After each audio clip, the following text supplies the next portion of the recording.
Hello दोस्तों, नमस्कार। मैं हूं दीपक पंडित एस्ट्रोलॉजर। आज बात करूंगा आपसे मैं प्रकृति की, आपकी और समाज की।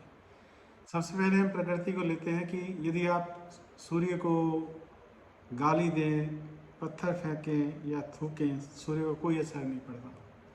लेकिन यदि आप सूर्य को जल देते हैं तो सूर्य उसको ग्रहण करता है। वो कैसे करता है? यदि आपने सूर्य को जल दिया, आपने धरती पे जल डाला या गमले में जल डाला, तो अपनी किरणों के द्वारा वो उसको सोख लेते हैं। ऐसे ही जितने भी आप अच्छे कर्म करेंगे उनको परमात्मा सोख लेते हैं, लेकिन बुरे कर्म को सोखते नहीं हैं। वो आपको रिजल्ट यही दे देते हैं। क्योंकि आप किसी भी प्रकार से 24 घंटे के अंदर जब समय निकालते हैं, आप सुबह रोज उठते हैं, फिर उसी कर्म पर चलते हैं, उसी धड़े पे चलते हैं कि आज हमने फिर वही काम किया, आज हमने ये किया, आज हमने वो किया। शाम को एक बहुत सारा लोड सिर पे लेके घर पे पहुंचते हैं आप। और अगर अच्छा काम हुआ तो थोड़ी सी खुशी होती है, अगर बुरा काम हुआ तो पूरे घर के अंदर एक नेगेटिविटीज फैल जाती है। तो इसको पॉजिटिव में कैसे कन्वर्ट करें कि हम धरती पे सिर्फ यही काम करने के लिए हैं या हमारा कोई और भी काम है। आप 24 घंटे के अंदर कुछ क्षण भगवान के लिए जरूर निकालें, लोगों के लिए जरूर निकालें। कुछ दान, कुछ पुण्य, किसी के लिए कुछ भला करना, ये आपका बैंक बैलेंस है, ये आपकी दुआएं हैं जो इकट्ठी होंगी।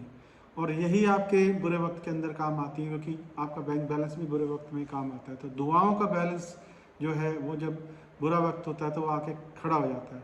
जितना अच्छा सोचोगे, जितना अच्छा लोगों से मिलोगे, उतनी ही पॉजिटिविटीज़ आपके अंदर आएगी। नकारात्मक लोगों के बीच में रहोगे, नेगेटिव सोच के बीच में रहोगे या समभाव लोगों के बीच में रहोगे, तो वैसी प्रवृत्ति आपके अंदर, उनका आचरण आना शुरू हो जाएगा। आप ये करें कि आपका जो आचरण है वो किस प्रकार का आचरण है, वो आप लोगों को किस प्रकार से देना चाहते हैं, कैसे बांटना चाहते हैं।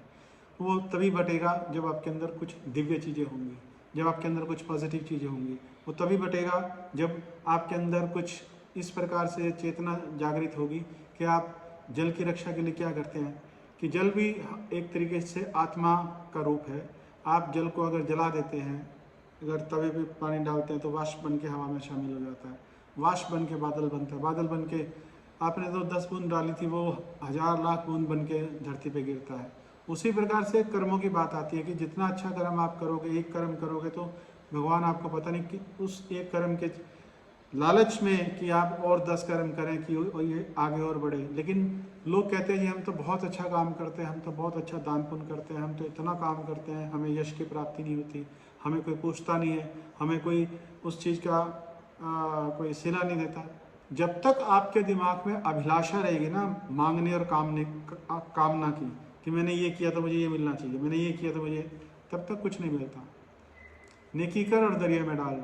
कभी भी किसी के लिए अच्छा करो तो आपके मन को शांति मिलती है। इस संसार के अंदर तमाम ऐशोआराम होने के बाद भी लोगों के दिमाग में शांति नहीं है। आप जितने भी बड़े लोग देखते हो, उनका घर नहीं होता, उनका घर होता है जहाज और होटल। वो कभी अपने घर में नहीं रहते क्योंकि उनके मन में शांति नहीं होती, वो भागते फिरते हैं। इसलिए अपने मन को स्थिर रखने के लिए, अपने आप को स्थिर रखने के लिए, अपनी बीमारियों से दूर रहने के लिए आपको पॉजिटिव सोचना पड़ेगा, पॉजिटिव लोगों के साथ रहना पड़ेगा और हंसना पड़ेगा। सबसे बड़ी अच्छी बात है कि अब आप कहोगे कि हंसे कैसे, कोई बहाना नहीं है। हंसने का कोई बहाना नहीं होता। आप अपने आप से मजाक कीजिए, आप हंसना सीख जाओगे। आप आपके चेहरे पे मुस्कुराहट होगी तो चिंता आपके पास कभी नहीं आएगी, क्योंकि आप खुश मिजाज इंसान हो, आपके अंदर खुशी है। इसलिए जब भी आपके साथ कोई प्रॉब्लम्स आए, जैसे जितने भी इन्वायरमेंट बनते हैं वो प्लेनेट की वेव से बनते हैं। कोई राजा के घर में पैदा होकर भी फ़कीर हो जाता है, कोई फ़कीर के घर में भी पैदा होकर राजा बन जाता है। ये वेव्स और कर्म है। अब पूर्व जन्म के कर्म अनुसार उसको क्या मिल रहा है, अब वो उसकी तरक्की है, उसका भाग्य है और उसका जीवन का संचालन है कि वो अपने जीवन को किस प्रकार से संचालन कर रहा है। यदि वो उसके भाग्य में सब कुछ अच्छा भी है और उसका आचरण ठीक नहीं है तो वो नष्ट हो जाएगा। और यदि वो गरीब के घर में पैदा होकर अच्छा आचरण करता है तो उसका आचरण 100 गुना उसकी इमेज को संसार में बढ़ा देता है। इसलिए ग्रहों की जो पोजीशन होती है वो ये चेक करनी पड़ती है कि कहीं कोई मांगलिक दोष तो नहीं है किसी कुंडली के अंदर, या एक बहुत बड़ा बांध लगा हुआ है, वो तरक्की करना चाहता है लेकिन वो बहुत हाथ पैर मार रहा है, उसका शायद समय नहीं आया अभी। और जब समय आता है तो वो बांध हट जाता है और पूरे फ्लो के साथ पानी बहता है। डॉक्टर के पास आप कब जाते हैं? डॉक्टर के पास तब जाते हैं जब आपको कोई तकलीफ होती है। अदरवाइज कभी भी कोई भी व्यक्ति डॉक्टर से हाल पूछने कभी नहीं जाता कि डॉक्टर साहब आपके क्या हाल है, मैं तो सिर्फ आपसे मिलने आया था। सिर्फ एक एक बातचीत करने के लिए आया था। कभी कोई नहीं जाता है, सिर्फ बीमारी के वक्त याद होती है। मतलब ये है कि जिसकी जैसी ज़रूरत होती है उसी प्रकार का रिश्ता होता है। तो जब आप इसी प्रकार की मानसिकता के साथ जियोगे तो जीवन में आगे बढ़ोगे कैसे। मेल जो मिलनसार लोग होते हैं एक दूसरे के साथ मिल के रहते हैं, बातचीत करते रहते हैं, कोई इनके दिमाग में से कोई त्रुटि है या कोई क्यूरियोसिटी है तो वो शांत की जा सकती है। लेकिन कुछ त्रुटिज ऐसी और क्यूरियोसिटीज ऐसी होती हैं जो जीवन में एक तरीके से घर कर बैठती हैं, जिसको हम डिप्रेशन के रूप में लेते हैं। और वो डिप्रेशन ऐसा होता है कि मेरे साथ ये नहीं हुआ, मेरे साथ ये नहीं हुआ, मैंने इतनी पढ़ाई की, मैंने शादी की, मेरे जीवन में इस प्रकार की प्रॉब्लम आई, मेरे पास हज़ारों केस आते हैं इस प्रकार से। मैं उनको समझाता हूँ इस चीज़ के लिए कि आपने इन सब चीज़ों को पाल रखा है। जब तक आप इस नेगेटिविटीज़ को पाल के रखोगे तो खुशी कहाँ से आएगी। खुशी तो वहाँ जाएगी ना जहाँ ऑलरेडी खुशी का माहौल है। नेगेटिव नेगेटिव चीज़ वहाँ जाएगी जहाँ ऑलरेडी नेगेटिव का माहौल है। तो माहौल की बात होती है कि आपका दिमाग, आपका अंदरूनी जो दृष्टिकोण है वो क्या है। आपका दृष्टिकोण अगर पॉजिटिव है और पॉजिटिव चीज़ों की तरफ आप बढ़ना चाहते हैं, आप लोग अपने घरों में शादियां करते हैं, उसके अंदर 5 लाख से लेके 50 लाख, 1 करोड़, 2 करोड़, 10 करोड़ रुपए लगाते हैं शादियों के ऊपर, और वो बाद में शादी टूट भी जाती है। अगर जन्म पत्री नहीं मिलाओगे, अगर किसी का मेल मिलाप नहीं करोगे सही तरीके से कि गुण और दोष क्या है कुंडली के अंदर, इनका मेल मिलाप क्यों है, अगर आप इन सब चीज़ों को भी नहीं मानते तो आपको फेरे भी नहीं लेने चाहिए, क्योंकि वहाँ भी ब्राह्मण की जरूरत पड़ती है। 3 जगह ब्राह्मण की जरूरत पड़ती है, एक नाम संस्कार पे और एक फेरों के समय और एक अंतिम संस्कार पे।